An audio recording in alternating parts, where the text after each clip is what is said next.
Fellow Athenians, my name is Rhinon of Paeania, and I am an indeterminate coming before you today to speak regarding my life as an Athenian citizen.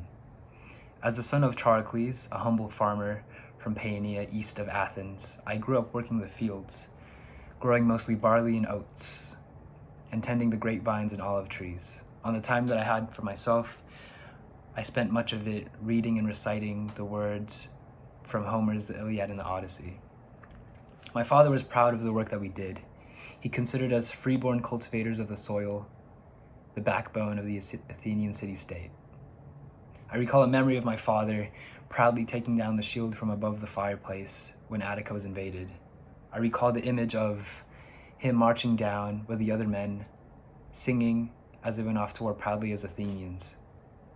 He wouldn't be back for days, weeks, or even months, but when he did, he came back beat, bruised, and tired, yet he was still eager to throw down his shield and pick up his plow. After my 18th birthday, I went into military training, where I learned how to hold a shield and wield a sword and a spear. Shortly after, I found myself alongside a proud Athenian army marching into the Battle of Mantinea. As we marched forward, we saw the Spartan horde, a huge mass of bronze armor, charging with a blood-curdling cry. Soon there was nothing but dust all around us. A deafening roar, screams, and shouts. I felt a blow to my head from origins unknown to me. My helmet dug into my nose, blood spurted into my eyes. The entire phalanx staggered backwards, and I fell along with many others, and then there was nothing. Once I regained consciousness, others were lying next to me, and some were sitting and dazed. The charging Spartans had veered away. I was alive, but the Spartans had won the battle. From that point on, making a living was difficult. The Spartans had destroyed most of the farms of Attica, and I went back to my mother, but we were very poor. I sold my armor and sword to feed my family, sacrificing my ability to serve as a hoplite soldier. With an eagerness to serve the Athenian army, I reported as Athetes, rowing a trireme in the final years of the war. It was not the finest job, but I was proud to be able to still serve as an Athenian. Yet it was in this time when I found my voice. From countless evenings of reciting great sections of the Iliad and the Odyssey while camped on the beach, I began developing my own stories with rhymes and rhythm, just as Homer had done himself. I was urged to speak at the assembly session, and although the measures that I asked for did not get passed, the people listened and the people admired.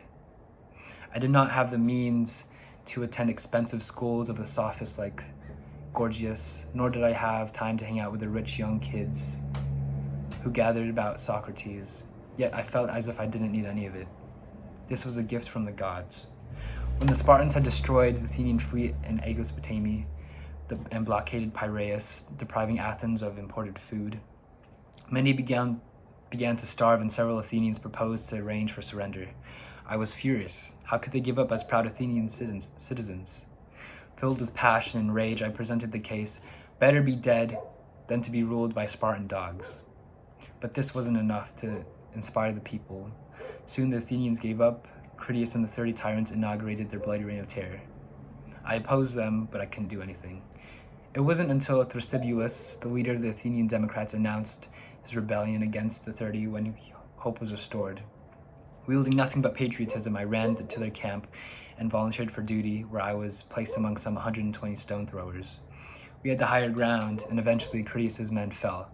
By the end of the day, Piraeus had been freed, and I was chosen by Thrasybulus to become one of the 10 men of Piraeus who were left in charge of the city. Fellow Athenians, the intent of my testimony is not to brag or boast, but to demonstrate that we as Athenian citizens must be strong and resilient. No matter what trials and tribulations come our way, we must remember who we are. We are Athenians. Thank you.